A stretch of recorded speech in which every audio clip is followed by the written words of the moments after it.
So one of the reasons I put together this particular presentation, you might be wondering why I'm relating this to the investment community, is historically I'm used to working with petroleum engineers like myself and like many of you folks, reservoir engineers, operations people, production engineers, sometimes people on the G&G side.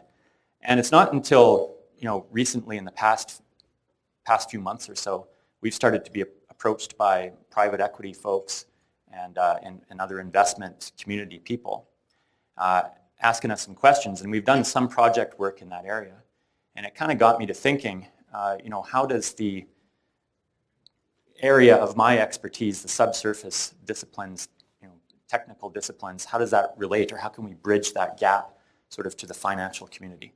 And I think there's an advantage of doing that both ways, right? If we as engineers can understand what those guys are looking for a lot better in how they're measuring value, that'd be great. Because I find that we're not always, from having conversations with some of those companies and some of those people, I find we're not always talking the same language.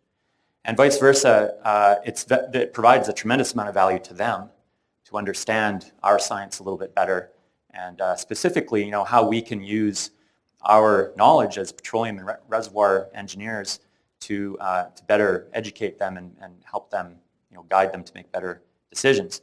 And so that's kind of where I started to put this together. A lot of what you're going to see, if you are a reservoir engineer, this stuff is pretty basic.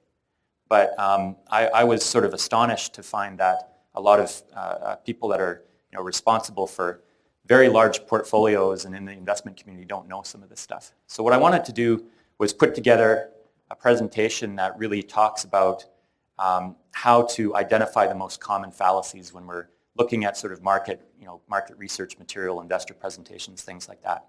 Try and see through the noise, make better sense of publicly available data, and use some of the insight we have in looking at operator data as well. Most importantly, how do we find some hidden opportunities? So I'm going to talk a little bit about, and that works both ways. Avoid costly pitfalls. Maybe there's a red flag in that data somewhere. But how to find, the hidden gems as well.